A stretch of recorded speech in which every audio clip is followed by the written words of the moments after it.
Hello everyone, and welcome to the final session in our series on the Great Florida Riverway and Florida Native Plant Month. I'm here with our wonderful team, and just want to let you guys know that you can get my t-shirt on the Great Florida Riverway on our Teespring store, and I'll put that link in the chat right now. And I hope everyone is having a great Native Plant Month. And with that, I will let our Executive Director, Lynda Davis, take it away. Hi everyone, and welcome to the Florida Native Plant Society's Lunch and Learn. Thank you for joining us today for our final session of the Florida Native Plant Month Great Florida Riverway series. Today's our final session in this series. We're going to be hearing from Casey Fitzgerald, Kim Dinkins, and Steve Walsh about the water and aquatic wildlife of the Ocklawaha and River and Silver Springs. So first, I would like to introduce our first speaker, which is Casey Fitzgerald. Casey has been involved in natural resource protection, restoration, and management for over 40 years. He served in the state capitol as the Bureau Chief of State Lands Management in the former Florida Department of Natural Resources, and as the Assistant Director of the former Florida Conservation Association. In his 27 years at the St. Johns River Water Management District, Casey served primarily as the Assistant Director of the Department of Water Resources, overseeing regional ecosystem restoration programs. His final role was as the Director of the district's Spring Protection Initiative. So since retiring, he says retiring in December 2020, Casey has been serving on the boards of the Free the Ocklawaha River Coalition, Florida Springs Institute, and Three Rivers Trust, and as president of the Florida Springs Council and Gainesville Neighborhood Voices. So we're so pleased to have you here today. Thank you so much for joining us, Casey. And I'm going to pass this over to you now. Thank you so much. All right, well, thank you very much. And you should be seeing my screen now, I presume. All right, yeah, well, thanks Valerie and Lynda very much for hosting us. We do try to get the word out on this most unique and cost-effective and special restoration opportunity for the state of Florida. We have already, you've already allowed us to have two sessions in this series. Margaret Spontak did a presentation of an introduction and focused on the enhanced economic and recreational opportunities. Tom Hochter talked about the Florida Wildlife Corridor and how this fits so nicely in the O2O corridor and is rather critical to that. Today, I'm going to talk about the three rivers that are affected, the 50 springs, and talk about their water quality and ecology. Steve Walsh is going to talk about the potential implications for fisheries in the Great Florida Riverway. And then Kim Dinkins is going to close out talking about the Florida Manatee and how this is another great opportunity for them. So my presentation, we're going to talk about, again, three rivers, 50 springs, and I'll give a little orientation first, discuss the partial restoration plan, just so you have that context. We'll then talk about the restoration of Silver Springs and the 20 lost springs, and then talk about the benefits to the lower St. Johns in particular, as well as the Ocklawaha. So just a geographical context here, the headwaters of this system are in the Green Swamp, as are three other rivers in the state of Florida, as well as Lake Apopka. It all drains through the Harris Chain of Lakes into the upper Ocklawaha River system, which flows by Silver Springs, where a lot of the spring flow, a lot of the flow for the river actually is generated on into Rodman Reservoir, created by the Kirkpatrick Dam. There's a lock and channel system here. The natural system flows downstream, past Willaca, Palatka, and on out to the Atlantic Ocean and the Atlantic Bight. Do you have a little noise in the background? If that gets too loud, Valerie, tell me to go inside. We're still okay. All right. So how did this come to be? Well, there was an idea to do a cross-Florida barge canal. And actually, by the time it got implemented or started, other forms of transport had really surpassed the need, but they started it anyway. They built a reservoir on the west end as well as on the east end. This reservoir on the west end was already created for hydropower back in the day. This has no other purpose and is not serving one at this point in time. Governor Childs directed partial restoration in 1995. Application was filed. It's still on file at St. John's by DEP to do the restoration work. And the estimate at that time was $25 million. The Fed signed off on this project in 2001. The problem is, since that time, there has been no action at the state or federal level. I put this in here. Margaret Spontak shared this when she did her presentation as an intro, because it talks about not just the three rivers, but also how the Atlantic Ocean would benefit from the reconnection of all these systems. So I just commend you to look at that on Margaret's presentation. Ed Lowe is one of the leading ecologists in the state of Florida, and he does an excellent job of talking about the numerous benefits to the Ocklawaha, Silver, St. John's, and Atlantic Ocean. So if you want the really high level view, I would take that. I will just say that keep that in mind, that we're not talking about a little reservoir. We're talking about 200 miles worth of ecological systems that could benefit from removal of one dam. I also just want to mention Ed is one of the co-chairs of our science committee, as is Kim. Steve Walsh is on here as well. We have a tremendous store of folks that have volunteered their time by and large to make sure that all of our science is correct and that anything that the coalition puts out is absolutely valid. It's well vetted science.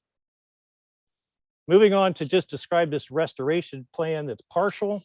That was important. It's basically the most cost-effective way to do this. If you did a complete restoration, you would remove all the structures, you'd fill everything in, you'd take it back to the way the good Lord made it.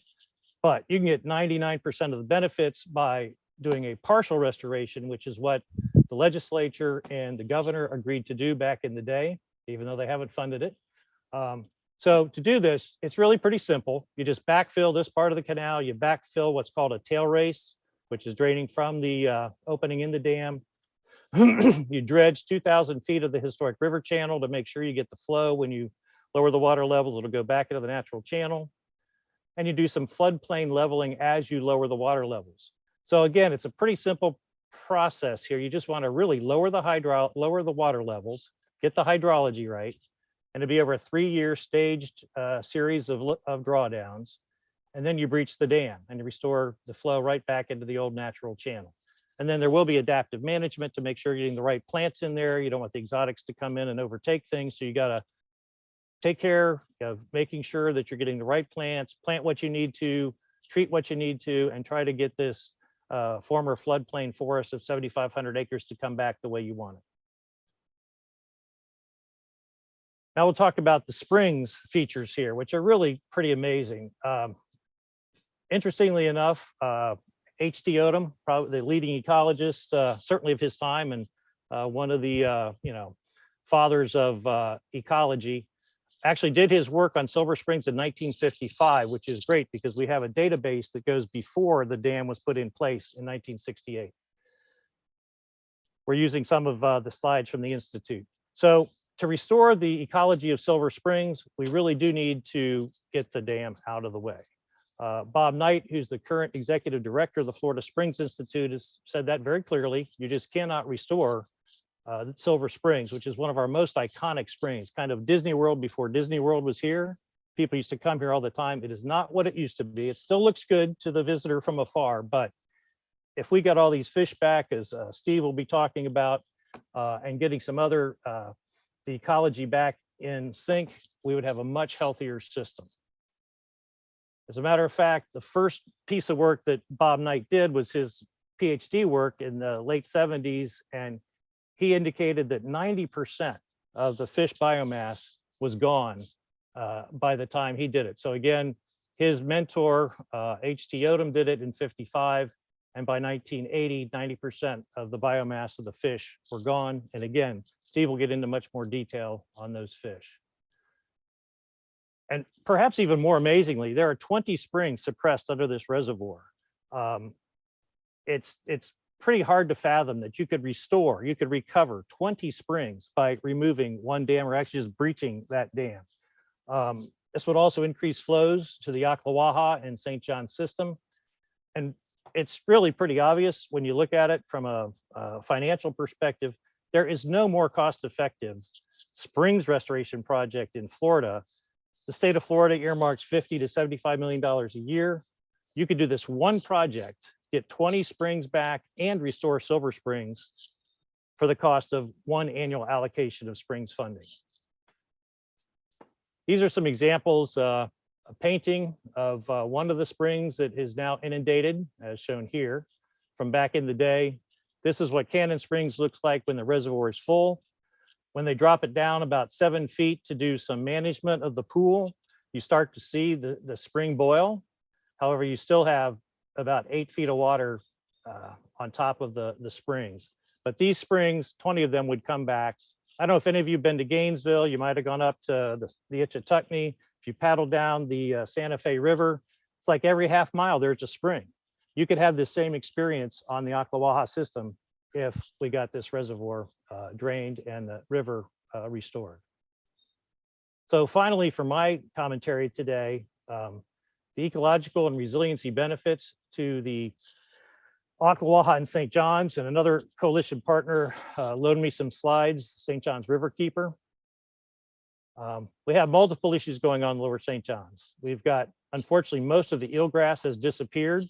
The estuary is in trouble. You've got saltwater intrusion, which is from multiple factors. You got sea level rise, you've got dredging in the channel up here, and you actually have less freshwater flow from the Ocklawaha.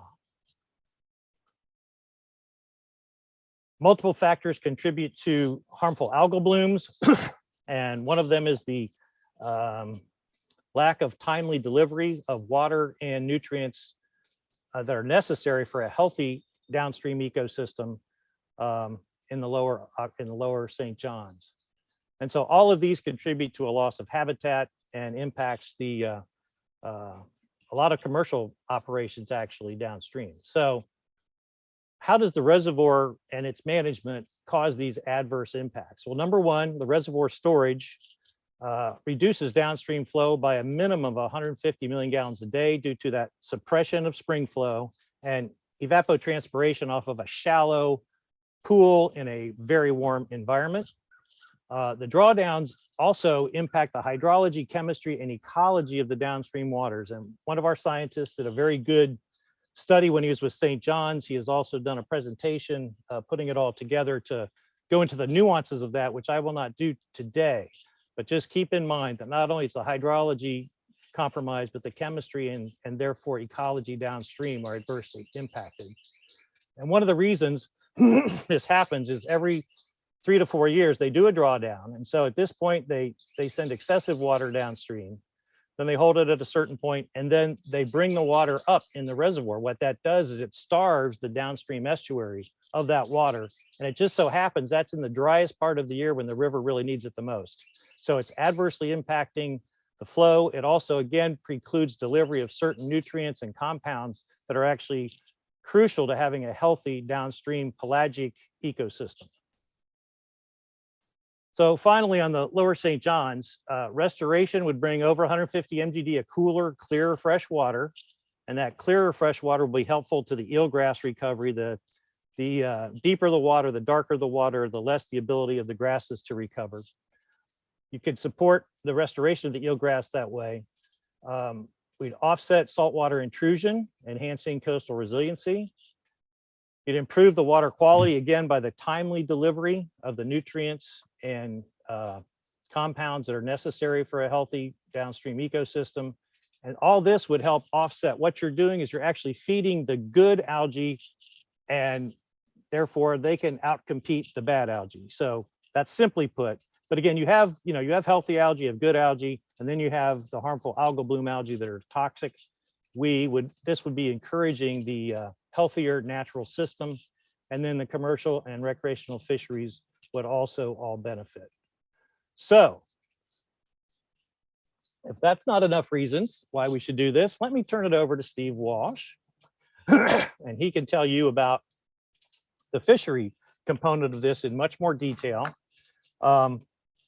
Steve is a research biologist. He worked for over 30 years with the Fish and Wildlife Service and the U.S. Geological Survey.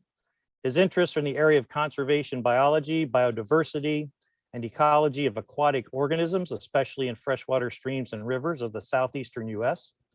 He currently has an affiliate faculty appointment at the University of Florida and is associate curator, I should say, of ichthyology at the Florida Museum of Natural History. In addition to his service on the board of directors of the Florida Springs Institute, he served in numerous other professional capacities, including with the American Fisheries Society, the American Society of Ichthyologists and Herpetologists, and the Southeastern Fisheries Council. So I will stop sharing and I will turn it over to Steve to do his presentation. Take it away, Steve. All right, thank you, Casey, and hello, everyone. Good afternoon. I appreciate the invitation to talk about fishes of the Ocklawaha River and the greater St. John's Basin. In 2020, the American Rivers NGO announced that the Ocklawaha River was among the 10 most endangered rivers.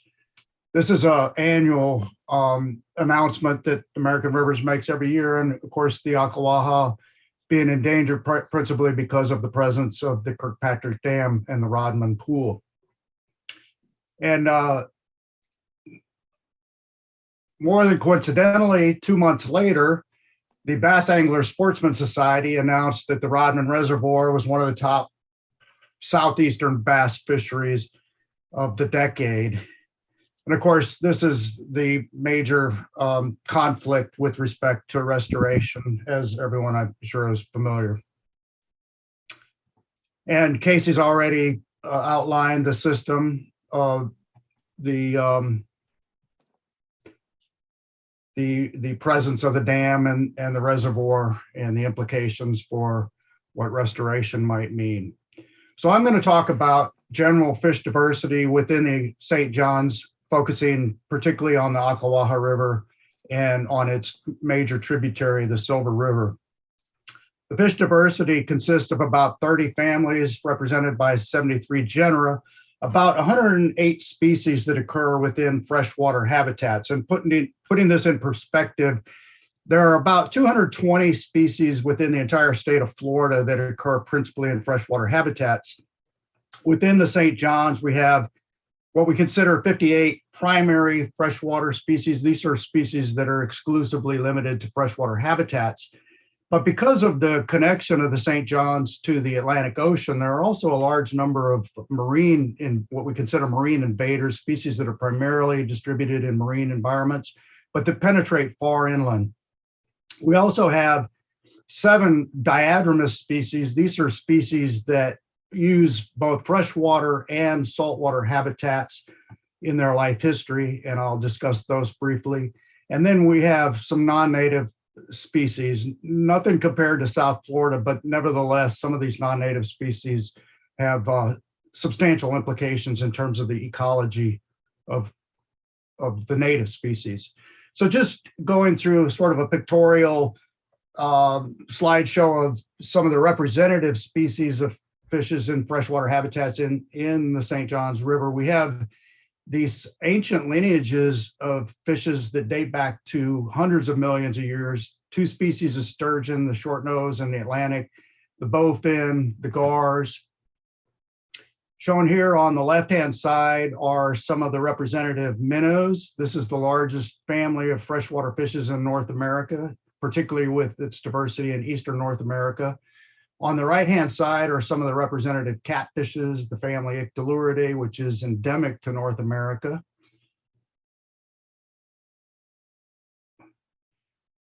A group that's the most popular fishes with respect to anglers are the black basses and the panfishes, the family Centrarchidae, and we have a fairly high diversity within Florida of these species. Shown here on the left and in the middle are top minnows and killifishes representing the family Fungulidae. And then on the right-hand side are the piscileids. These are live-bearing fishes. All of these fishes are typically found near the surface of our water bodies and are important species in terms of prey for top predators. There are a variety of different families represented here, some native species such as the pickerels on the upper left, the darters in the lower right and the central lower part. This is the second most diverse group of the most diverse family in Eastern North America. Again, an endemic group in terms of North America. And as I mentioned, a large number of marine invaders. These are typically species that we commonly associate with marine environments, but that typically penetrate far inland in fresh waters in Florida in general. And some of these have resident populations. For instance, in the upper left, the Atlantic stingray, there's a resident population that persists in Lake George. Also, the Gulf pipefish, there are resident populations that occur not only in the St. Johns River Basin, but also in the Swanee River. And as I mentioned, there are 7 diadromous species. There are 2 types of diadromous fishes, what we consider anadromous species, and these are species that spawn in fresh water and then complete part of their life history in the marine environment. As I mentioned, the 2 species of sturgeon and then the shads and the striped bass, a very notable species that occurs in the St. Johns. Although I will mention that the striped bass, although historically there were reproducing populations in the St. Johns River Basin, currently all of the striped bass that occur in the system are stocked. They're not, they do not breed in the system currently. We have 1 species that we consider catadromous. This is the American eel. It spawns in saltwater and then completes the rest of its life cycle in freshwater. So the American eel has this complex life history. The adults spawn in this region called the Sargasso Sea off of the Bahamas.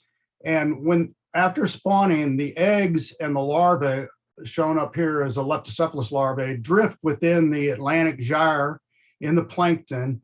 And the American eel then undergoes these transformational stages where they metamorphose into what are called glass eels and the elvers. And the juveniles then settle in the estuaries of rivers along the Atlantic coast of North America. And the adults then migrate upriver and complete their life cycle as adults in rivers for a period of approximately 5 to 7 years before the adults then migrate back to the Sargasso Sea, spawn and die. So I want to talk a little bit about some of the trends that have been observed with respect to fish populations in the Ocklawaha Basin and in the Silver River. One of the historically important fisheries were catfishes. Prior to the impoundment of the Ocklawaha, catfishes were a major fishery, but with the construction of the dam and the impoundment of the reservoir, the catfishes have largely declined. And this is demonstrated by some studies shown here over time. So Casey mentioned the 1950s study by Howard T. Odom. This was the first classical, very in-depth study of a spring system in the world, the Silver River. And at that time, Odom noted 38 species with overall total fish biomass. This is all fishes representing about 500 kilograms per hectare.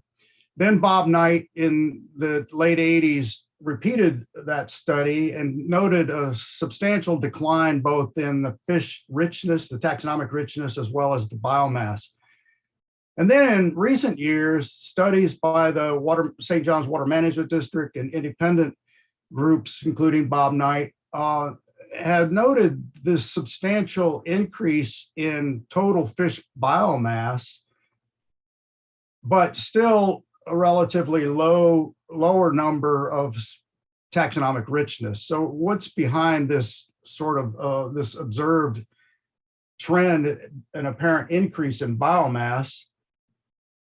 And that's largely due to the invasion of blue tilapia in the Silver River. There's been, in recent years, this substantial increase in numerical abundance and also in biomass. These are among the largest fish in terms of their body size within the system. And so that brings me to talking a little bit more about the impacts of some of the non-native species, particularly, as I mentioned, blue tilapia in the Silver River. And I also want to focus a little bit on the fish shown in the lower right-hand picture, the sailfin catfish. These are armored catfish from South America. And there are substantial implications of some of these non-native species relative to our native species and habitats. So the armored catfishes build these, the males build these burrows in the bank or in the substrate, in which they then spawn with the female and guard the eggs and following hatching. And this burrow construction can actually lead to bank destabilization. And so there's an actual physical impact on habitats. There are also behavioral effects in terms of the armored catfish grazing on manatees. And then obviously trophic interactions where native species attempt to eat some of these and are challenged by such behaviors.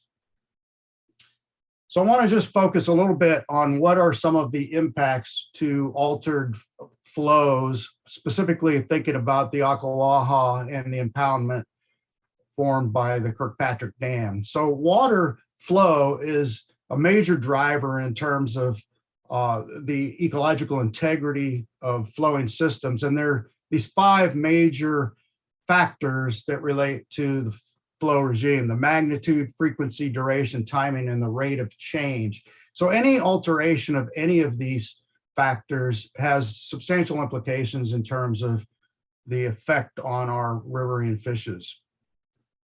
So if we look in general at some of the primary impacts that dams and reservoirs have on aquatic communities, this is a bulleted list showing the major impacts. Obviously, there's habitat fragmentation.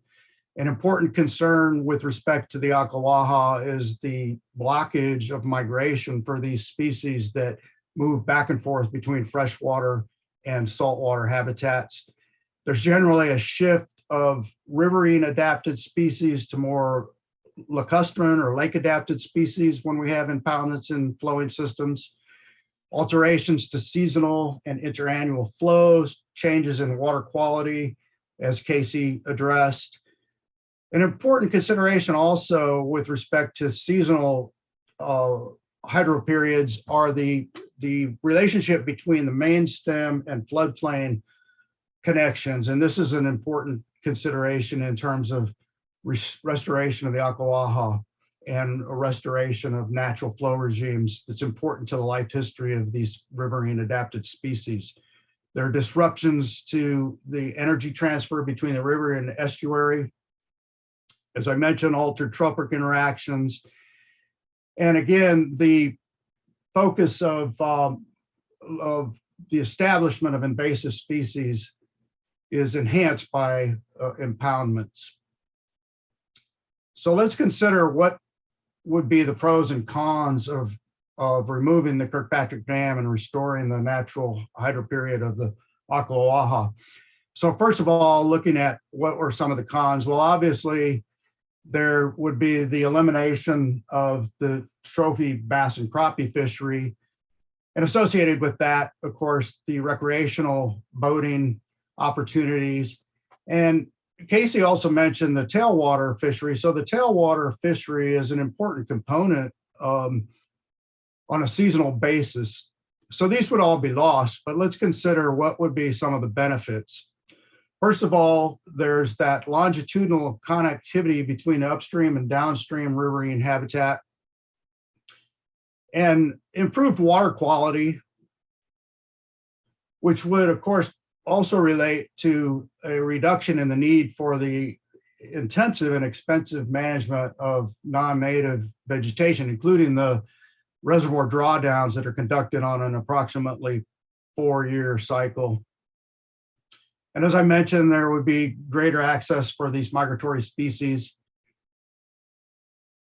and a shift in terms of the native species that are more adapted for riverine habitat. And this would improve fishing opportunities for some of these lesser exploited species. And finally, Casey had mentioned mitigation for saltwater intrusion or sea level rise with respect to restored flows. So that's all I have for fishes, and I'll be glad to answer any questions that people might put in the chat. Thank you.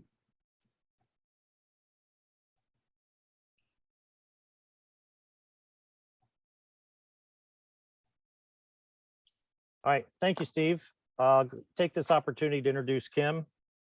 She's a senior conservation associate for Save the Manatee Club, a Florida native, and attended the University of Florida, where she received a Bachelor of Science in Environmental Science with a focus on environmental policy and a Master of Science in Soil and Water Science. She has over 20 years of experience in research and environmental planning, working with stakeholders to improve water quality around the state, and is passionate about protecting Florida's waterways for manatees and humans alike. So take it away, Kim.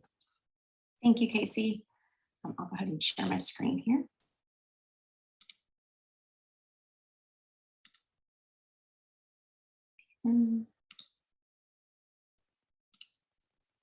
Hi, everybody. Thanks so much for tuning in today. I just wanted to take this opportunity to talk a little bit about manatee anatomy, some habitat, and a little bit about what's going on along the East Coast in the Indian River Lagoon, and why the Ocklawaha River is so important for the resiliency of the manatee population into the future. A little background: manatees are Florida's only herbivorous marine mammal. They can be upwards of 10 feet long and weigh over 1,000 pounds. They're pretty indiscriminate feeders. Although they appear to prefer submerged vegetation, they will eat floating vegetation and munch on mangroves and other shoreline type plants. And we've had people tell us that they'll climb up onto their banks and go after their grasses. And they can go for pretty long periods of time without fresh water, but they can't be in cold water for very long. And we'll talk about that a little bit more and why it's vitally important in terms of their habitat. So manatees aren't fat, they're big boned. They're mostly bones and lungs. They have very little body fat, and those lungs can take up about 40% of their body length. Their ribs are extremely dense, which helps them with buoyancy. So you think about their ribs as maybe the ballast and their lungs like a balloon. When a manatee is struck by a boat propeller, which is what happens to most manatees by the time they reach adulthood, the impact can be as deadly as the wound itself. So when we talk about the importance of boating responsibly, it's really both the wounds and that impact, the propeller wound, that can hurt them. Again, they have I'm not going to say it enough, they have very little body fat and can't be in cold temperatures for very long. So some of the environmental threats and what happens to them when they're in those cold waters is that they suffer from something called cold stress. So they tend to look very skinny, almost like they're starving. They become very lethargic, and they get these white lesions, especially on their snout, tails, and flippers. Then they have this rapid breathing. Essentially what happens is that their immune system breaks down, and they end up potentially dying if they're not rescued from some sort of infection that ends up getting them. We'll talk a little bit about the current starvation-related mortality event, but I wanted to touch on the fact that when that first began in 2020, research first attributed it to this cold stress situation that some manatees have.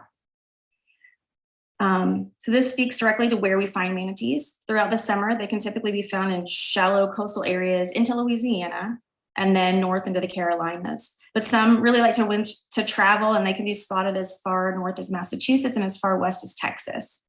But in the winter, all of them have to return to the south. So they all come, like many snowbirds do, to Florida. They have to be in that water that's greater than 68 degrees. So that's why power plants, springs, and natural thermal basins are very important for manatee habitat. So this map on your right shows the specific areas that manatees could be found during the winter time, with the black dots representing our springs, the green arrows representing our power plants, and then those red squares representing the thermal bases of the coast on the coastal areas. Manatees can be in a variety of habitats. Basically anywhere that a water body connects with another water body, you might find them. So they do tend to favor those estuaries that provide shallow seagrass meadows and other vegetation in the summertime. And then of course, have to go to those warm water springs that provide 72 degrees year round in the wintertime. So the big take home today is that we have significantly altered manatee habitat since Florida started developing in the 1920s. We've provided these nice warm power plant outfalls, and those have attracted manatees. And around the same time, we blocked off access to many of our natural springs and other warm water sites. So the map of Florida on your left at the bottom here shows you all of the dams that have been constructed in Florida. And for contrast, our springs on the right-hand side. And then of course, we're going to spend some time today talking about the Rodman Reservoir in particular along the Ocklawaha River. So Casey mentioned the critical habitat, and I wanted to highlight that that's actually a legal term definition under the Endangered Species Act. The critical habitat for manatees was actually one of the first to be established, and it only included areas where manatees were typically known to be found. So since then, well, and of course at the time, that happened in 1976 and the dam had already been constructed. So it wasn't considered prime manatee habitat at the time. And since then, there has been a change in the definition of critical habitat. So we worked through some legal prodding. The Fish and Wildlife Service has agreed to reevaluate manatees' critical habitat by 2024. But you'll notice that at the time, again, that the St. Johns River was designated, but not the Ocklawaha. And really the protection that this gives as being designated as critical habitat is that federal actions won't jeopardize the habitat for the endangered species that is designated there. The current definition of critical habitat includes the necessity of including both biological and physical attributes of a system that an animal on the endangered species list could be inhabiting. So we're going to focus today on the St. Johns River, but I do want to take a minute to talk about the Indian River Lagoon and what's going on there. Again, the Indian River Lagoon is important for manatees because it's a huge, shallow seagrass meadow and has thermal basins and power plants, all thermal basins and power plants along a 160-mile stretch, which goes from Volusia County to St. Lucie County. In 2020, scientists noted a number of manatees were dying all around the same time, and they petitioned the Marine Mammal Working Group to designate an unusual mortality event. So during the course of 2021, about 1,100 manatees died, and it's been determined that most of these deaths were due to starvation from a habitat collapse in the Indian River Lagoon. The UME is ongoing, and last year's pilot scale feeding was conducted under what they call a unified command. That's similar to that federal designation or that federal process that's used in other emergency situations like hurricane and other natural disaster restoration. But some good news is that we do know that manatees are increasing in the St. Johns, the Ocklawaha, and the Silver Springs and Silver River, either as a result of habitat loss in the Indian River Lagoon and in the lower St. Johns River, as Casey mentioned. But the good news here also is that there are state parks that are completely protected and other areas that are completely protected for manatees in the winter in the upper St. Johns. And some recent restoration activities by the water management districts and local governments seem to have opened up access for some springs to manatees. Last year, we heard that manatees were in Gemini Springs, which was really exciting for the residents in that area. But one of the challenges is that we don't have a lot of long-term data on manatee use in the Ocklawaha River, but we know that they are using it. So we'll talk a little bit in a minute about some of the increased research that's going on there. We have springs in the Ocklawaha that we know could provide habitat for manatees, but we don't know exactly what that capacity could be, like Casey mentioned. And then of course, locks are always a hazard. Any water control structures are hazardous for manatees to pass through. So one way that we know that more manatees are using the St. Johns River is that we keep getting more and more manatees overwintering at Blue Spring, which is one of the most protected areas that I mentioned just a minute ago. Over the past 15 years, we've seen an almost exponential visitation of the spring and spring run, and that spring run is a little less than a mile long before it joins up with the St. Johns. The Save the Manatee Club has been doing research here since the 1970s, so we've been able to see that increase, whereas we haven't necessarily been tracking that throughout the state or throughout the entire system. But again, this Blue Spring in Volusia County is a protected sanctuary. They don't spray vegetation within the vicinity during the winter time. It has good food sources. We have reports that the animals there tend to be bigger. They grow faster. They mature faster. The mothers have more repetitive calves in a higher sequential order because they're just a little bit healthier there. So that's exciting to know that those types of protections can really make a huge difference in how many manatees visit a place and what their health is. So another thing that's interesting about Blue Spring is we know that we are getting manatees from other areas. So on the East Coast, and those manatees that are coming from other areas in the East Coast, like the Indian River Lagoon, Brevard County, we know that they actually have to travel. There's no hydrologic connection between the Indian River Lagoon and the St. Johns River. So those animals are traveling north, either overwintering north of Florida and then coming back in through the St. Johns River near Jacksonville. But again, they're not directly connected. So there is some travel involved in getting from Riviera Beach in Brevard County into the system. Since about 2016, there's been increased research related to habitat use and potential habitat of the springs in the St. Johns, Ocklawaha, and Silver Springs. This has mainly been conducted by the Clearwater Marine Aquarium, and we're anxiously awaiting their publications. But we can tell a few things so far from using their data from their tracked animals. This female on the right-hand side made it all the way from a release. I believe she was released near, I'm trying to look and see if it says, she was released in the St. Johns River, locked through the Buckman Lock a couple of times, went all the way down to Lake Harris, traveled back and forth, and was locked in a few more times. So we do know the manatees are using the system. They're hanging out in there, and some of them are locking through. But not all manatees that approach that lock will pass through. About 40% from the DEP's records look like they'll actually go through. So we know that more manatees could potentially be using the system, but they're not necessarily doing it. Sometimes the locks are shut down for days or even months. Oftentimes they need long-term repairs. And so if that happens during the winter time, a manatee won't be locked through. And so they'll have to use precious energy to find another location. The map on your right shows manatee mortality in the area. So you can see those red boxes with the X's through them are gait or structure related mortalities. Right now we have about 8 confirmed structure related mortalities between 2019 and 2022. And just in the last couple of months, there have been at least 3 manatee related mortalities in the Ocklawaha River system related to locks. But we do have a great opportunity here with restoring the Ocklawaha River. It's an unprecedented opportunity to undo some of the damage that we've done, open new areas for forage and refuge in a time that's so critically important for manatees. I don't have to go back over what Steve and Casey mentioned about the impact of that flow being prohibited from meeting with the St. Johns and what that's done to the actual already designated critical habitat for manatees. We can provide warm water refuge at more than 20 springs in the Ocklawaha and the entire Silver Springs group, and then provide that over 100 miles of habitat of the of the Ocklawaha River that currently has vegetation and resources for the manatees. That's all that I had. I'm also available for questions.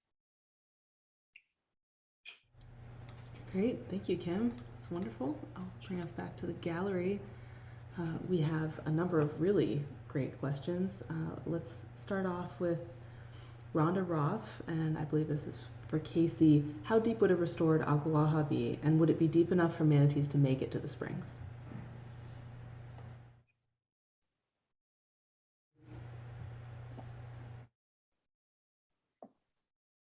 Yes, the Ocklawaha would be returned to its natural depth, and it would be, depending on where you are, probably about 6 to 7 feet deep on average. So there'd be plenty of depth for the manatees to get up and down.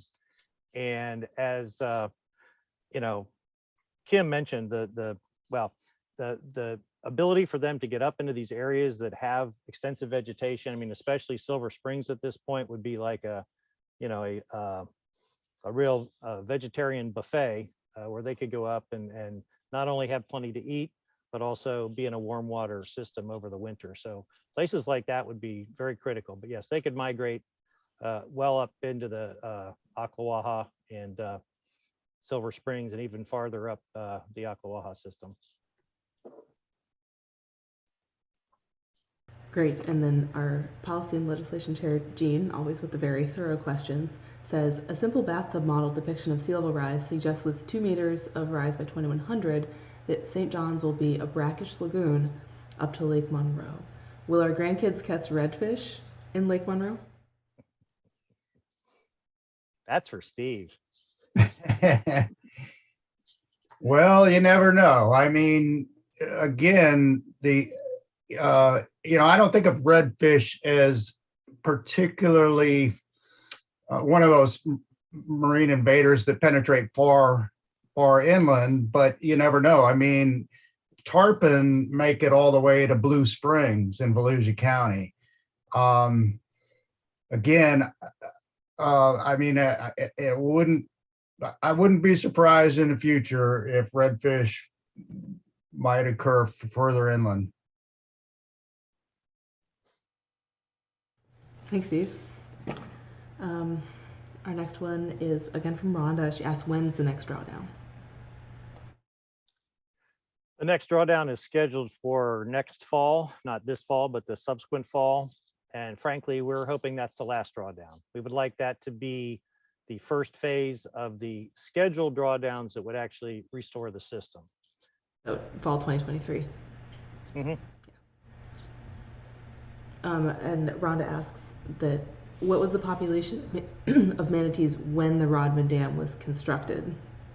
Or is there any record of the number of manatees that historically used the Ocklawaha when it was free flowing? To answer that question, I would say that obviously the entire population was much smaller. We had the highest population records in about 2018. And at that time, that was estimated there were about 8,000 manatees. Back before the Rodman Reservoir was put in the 1960s, I don't know that we were necessarily counting it. Certainly weren't counting in the Ocklawaha. We have to remember that the Ocklawaha River is mainly within the Ocala National Forest, so it's not very populated. We don't have people reporting. We didn't have a lot of scientists and they're investigating, and we still don't. And that's why we're those studies that the Clearwater Marine Institute is doing are so important. Awesome, thank you, Kim. And then Rhonda goes straight into politics. Who are the groups and individuals keeping the Rodman Dam intact? Who's the opposition? I guess I'll take that one. Historically, it has been members of the legislature. Most of you may have, if you remember Marjorie Carr back in the day, she helped stop the barge canal. She tried to get this restoration going. And her primary resistance was from Senator George Kirkpatrick, also based here in Gainesville, who prevented restoration for multiple years. He passed the baton on to then Senator King and then on to others.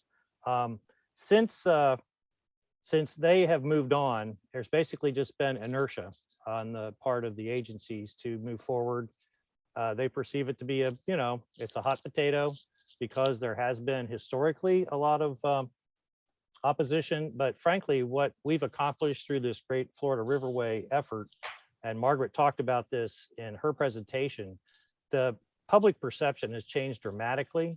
The polling that we did over there by a certified pollster found out that about 75% of the folks that live in Marion and Putnam County actually want restoration now, and less than 10% are hanging on, wanting the reservoir to stay. So there's been an amazing shift in public perception. And frankly, we just need the current legislators to kind of get on board and recognize that and do what their constituents want. Awesome. Thanks for handling that, Casey. We have a question from RJ. Has the manatee population, number of manatees at Blue Springs, yet exceeded the food supply available? Kim?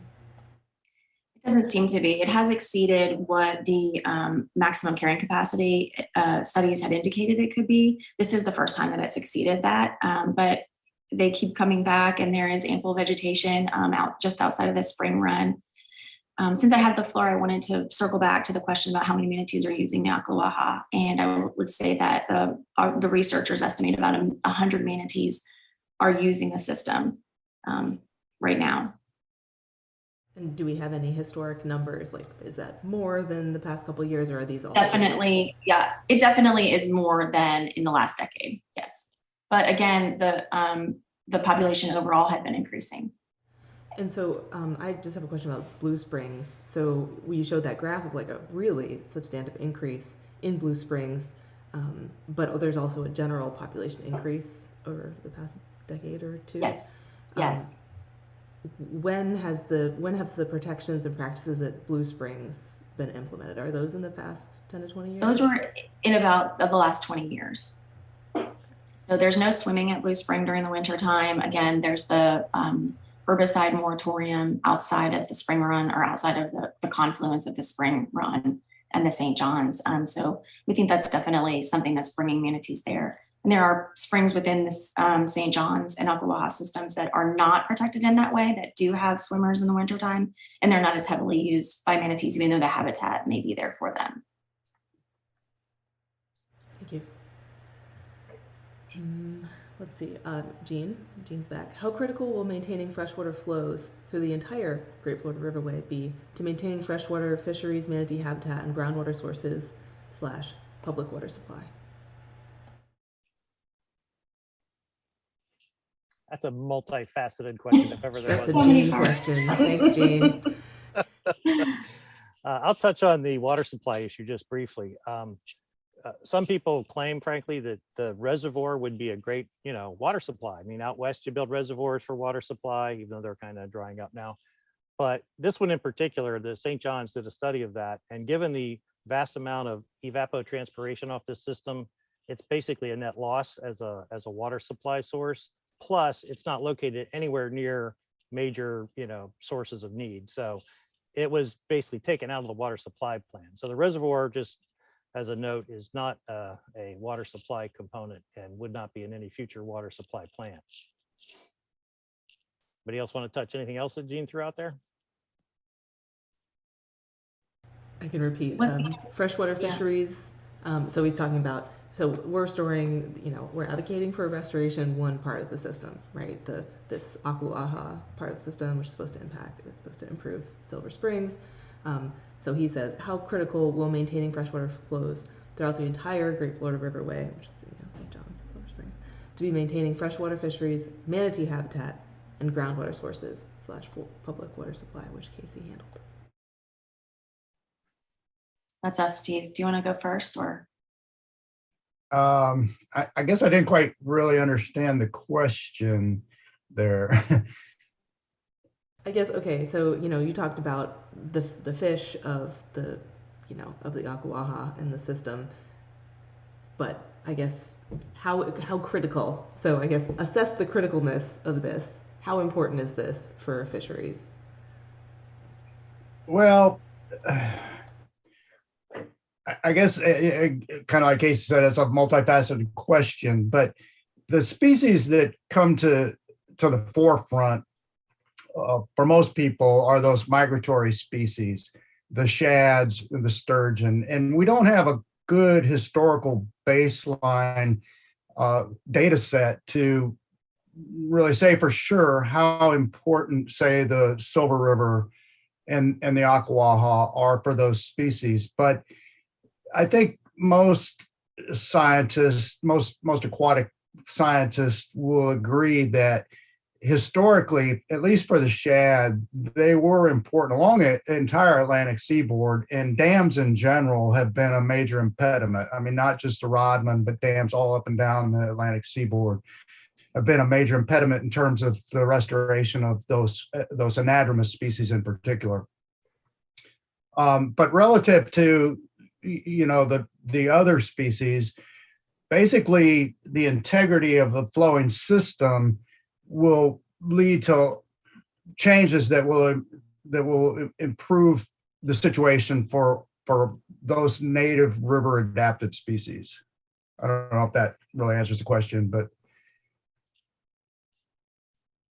good enough. And then Kim, manatee general Yeah. criticalness for manatee habitat? I would say that everything that we're seeing is indicating that it's becoming more and more important for the long-term resiliency of the species. We've got a habitat collapse on the East Coast in the Indian River Lagoon, and we know that those animals are looking for other places to overwinter, even though manatees typically have a strong site fidelity, so they like to go back to the same place year after year. If it's opened up and more manatees are able to use the system, and they're able to teach their offspring to use the system long term, it could be extremely important while we continue to try to restore other areas of Florida for them. But going back to the beginning of that presentation, I mean, all manatees have to find warm water in the wintertime. So having that access to that type of habitat is just critical. Awesome, thank you. Rhonda asks, are there any other warm water runs which could be opened in and around the Indian River Lagoon for winter manatee refuge to help them out? Springs within the Indian River Lagoon and thermal basins, I think this is probably the best bet. And those power plants, as they go offline, are becoming improved in their efficiency, where they're not putting out as much warm water. Again, that just adds to the urgency of this. So I'm not aware of any specific projects in the Indian River Lagoon, but restoring that type of habitat throughout the state will help. Awesome, thank you. And I guess this is probably for Casey. Is this area affected significantly by agricultural runoff? No, that's not a major feature. You think about it, most of the Ocklawaha runs right along the Ocala National Forest. And so like the springs in the Ocala National Forest are like baseline springs. Silver Springs does have some agricultural activity, but it's pretty minor. It's not significant. And frankly, what the St. John's did upstream in the Apopka and Lake Griffin by buying out farmlands has reduced the nutrients coming downstream from those. So no, ag is not a big deal in this equation. And who has the last word on dam removal? Well, frankly, the state of Florida, again, as I mentioned in my quick overview, DEP has actually filed a restoration permit application with the St. John's Water Management District. So that's on record. The St. John's just, well, DEP requests, they hold it in abeyance every year, and St. John's does. But if the governor decided to tell DEP to let's get going on this project, they could basically do it on their own. They would need some legislative funding, or they need some funding, and typically that would come from the legislature. So frankly, the governor could get this going by letting his secretary know that this is a priority of the administration, and he could, encourage the legislature to, again, fund a modest proposal here of about maybe $50 million to get it done.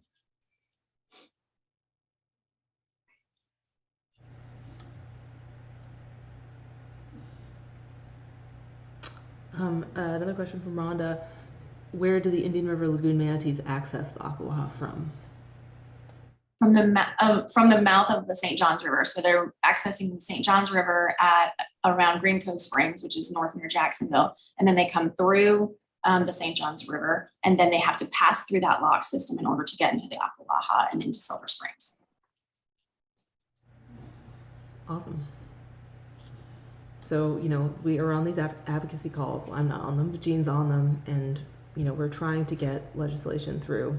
It hasn't worked yet, but hopefully we'll see some strong movement on this legislative session. Be really nice. Yeah, Valerie, that's a good point. The legislature could do it independent of the governor, but the governor could actually get it started if he wanted to. So either one could get it done. Yeah. Questions about advocacy. Should we write our legislators now? And Rhonda asks, was DeSantis asked to do this? I would say I wouldn't start contacting now. What I would do is stay in touch with the entities like the Native Plant Society and maybe other entities. We do mail outs, and that's old school. We do emails and social media to get the word out when the time is right. So I would just stay tuned. We have met with Secretary Hamilton, for example, and talked with him in depth about this project. We have not specifically requested the governor initiate this ourselves, but we let the secretary know that we thought it was be a really good idea, and we asked that he would take it up the chain, so to speak. And legislative delegations are coming up, so we'll have a unified guidance on, FNPS members to, if you do wish to go to a legislative delegation and speak on this or other native plant related issues, we'll have guidance for you on that. Actually, I need to make a clarification. We did send 22,000 contacts to the governor's office. I forgot about that. That was a year and a half ago, maybe, to let them know that, yes, we thought this was a good thing to do. So I do apologize. That outreach was done. And this might be a good time to kind of plug our events that are coming up on December 3rd, at various locations along the Great Florida Riverway. So the expectation is that we'll have events where people can come learn a little bit more about what restoration would mean, and then maybe get some other information that they can start passing out to their friends and relatives, and have a unified way to contact our legislators. I think it's safe to say that some of the legislators who are important in this area have said that they haven't heard as much from their constituents as they might want to, in order to move this forward. So if the ability is there to have those conversations with our decision makers, anytime, I think is important to continue to have them.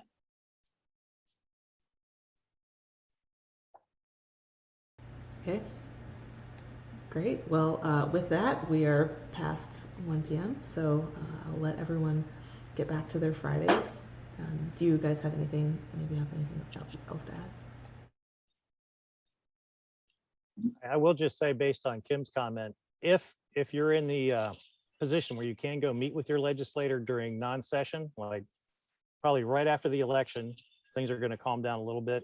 If you can get a one-on-one with your local legislator and just let them know that, how important this is and try to help educate them, they're more receptive during this window. Once the legislative session starts, they have so many things on their plate that they really don't have time to deal with it. So this actually is a good window of opportunity. If you feel comfortable trying to get a meeting with your legislator for 15 minutes and sharing with them the information that we have shared with you all. And of course, you can go to our website and get a lot of information, or your various entities can share that. So that is a good point. It's a good opportunity to try to educate them and let them know this should be happening this year. That's our goal. And I just dropped the Free the Ocklawaha website in the chat. If you really are very enthusiastic, have a contact with your legislature, need to be coached, I can get you in contact with Margaret, and you can be ready for that conversation. And keep an eye out for any upcoming action alerts. I'll start a blog post here with upcoming legislative delegations, along with guidance for everyone. So I really appreciate you, Casey, Kim, Stephen. It's great work. Thank you. Thank you so much. Thank you. Thanks for joining us. You bet. Bye-bye. Have a great weekend. All right.